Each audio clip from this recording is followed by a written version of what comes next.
I want to talk to you about 5 emotionally manipulative tactics. So 5 tactics that emotional manipulators commonly use.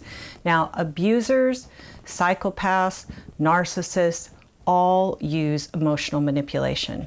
But there are a whole lot of other people that use emotional manipulation to get what they want because they're unhealthy and they don't know how to ask directly for what they need, and they've learned possibly from childhood that the only way to get it is to be manipulative. So there's all kinds of reasons that people use emotional manipulation, and I want you to be aware of what some of those tactics are.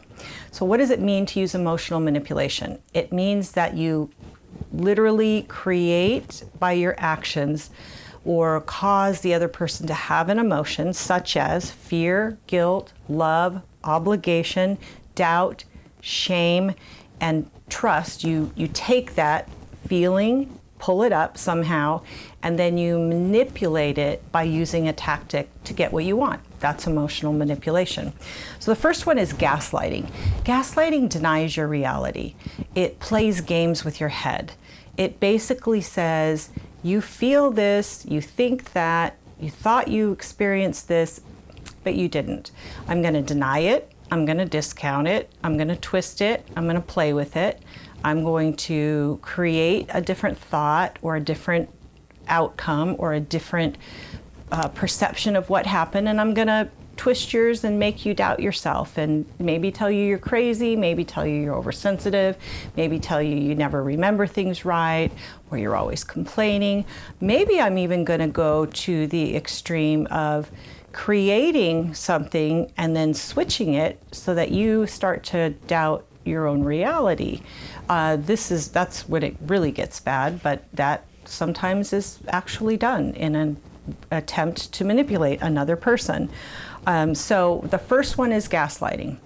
Second one is blame shifting. Okay, so blaming you for the other person's choices, trying to get you to feel responsible. When you feel responsible for somebody else's choices, you feel guilty, or you feel bad, or you feel upset, you feel obligated to what? To fix it. To give the person what the person wanted, or to make it better, or to fix it since it's your fault, or maybe to back down and not confront or not bring up some type of responsibility.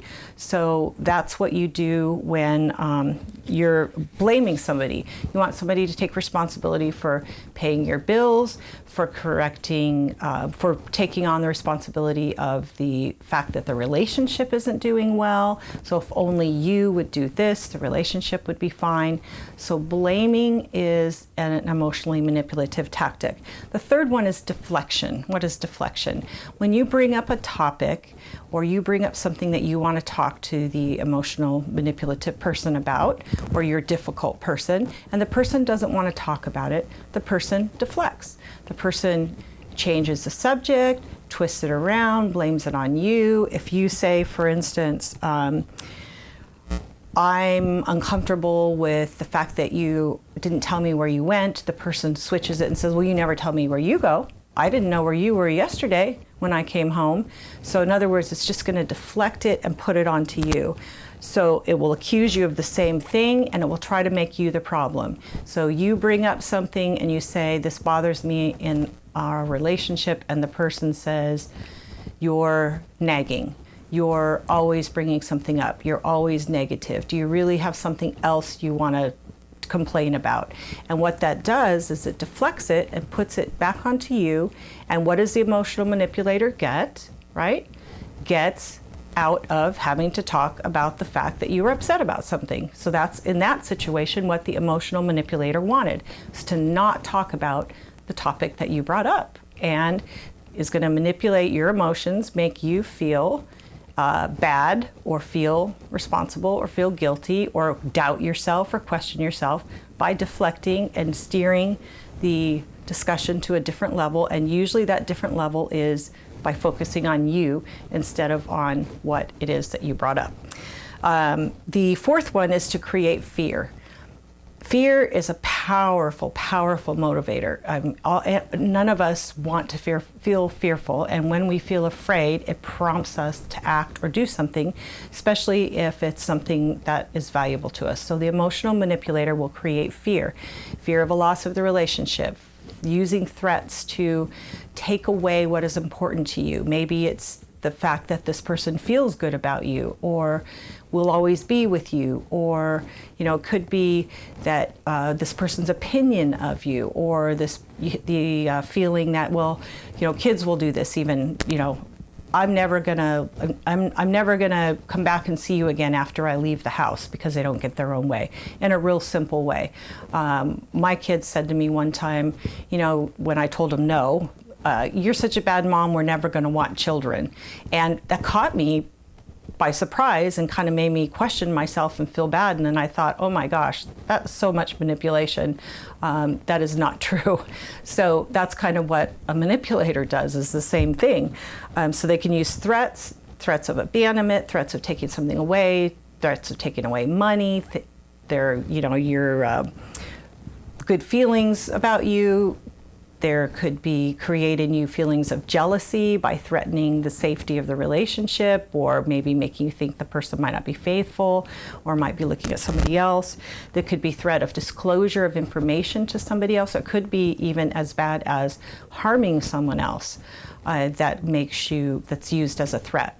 And then the fifth one is gifts and promises. So when you start to get smart about the relationship, and you recognize that there's emotional manipulation, and maybe you start to get some strength and some awareness, and you're starting to speak more of your truth, getting a little bit stronger. Maybe if it's a dating relationship, you might think about leaving, or marriage, if it's real bad, maybe you're getting stronger and you're thinking about confronting the situation and maybe separating. The emotionally manipulative person knows how to hook you and reel you back in. So if this person feels like you're starting to get smarter, it could even be an adult child who's thinking, hey, my parents are getting smart and they're about ready to cut me off and tell me, they're not going to keep bailing me out every time I come up with these, ways to hook them in. Then this person knows what you want. They know what your ultimate desire is for the relationship. Is it a better marriage? Is it for the child to get a job? Is it for this person to promise marriage to you to stay in the relationship longer? Whatever it is, the emotional manipulator knows, and will now throw this out as I'll change, I'll do this, we'll get married, I'll get a job, I'll go back to school, I'll stop drinking, so that you relax and you stop your assertion of your power in the relationship or your boundaries, and then you just kind of calm down and you kind of fall back into allowing yourself to be manipulated. So what are those tactics again? Gaslighting, blame, shifting, deflection, creating fear, and gifts and promises. Those are the 5 things that emotional manipulators use, amongst others, but those are 5 common big ones to manipulate you. Now, why does a person do that? They don't believe that emotional manipulators do not believe they can get what they want and need by asking directly, because that is the opposite of emotional manipulation. It's just to say, hey, I need this, will you do this for me? And you give the other person the opportunity to say yes or say no directly. The emotional manipulator doesn't feel comfortable doing it that way, doesn't feel that his needs will be met, doesn't feel as if that's a safe way to ask, and doesn't want to risk that the needs or desires or demands will not be met. So instead, the person uses emotional manipulation. Could have done it all their lives, could have been, maybe that's the only way they got anything as a child, could have a personality disorder. Like I said, it could be people that are sociopaths or have narcissistic personality disorder. Or it could just be somebody who has learned that that's the way that they get things and is most comfortable with that. What can you do about that? Well, you can't force the other person to change. So you're back to only one thing, and that is you. So the only way to stop yourself from being emotionally manipulated is to get wise to what the tactics are and don't let them work. Say no. Recognize you're being manipulated and don't allow it to work.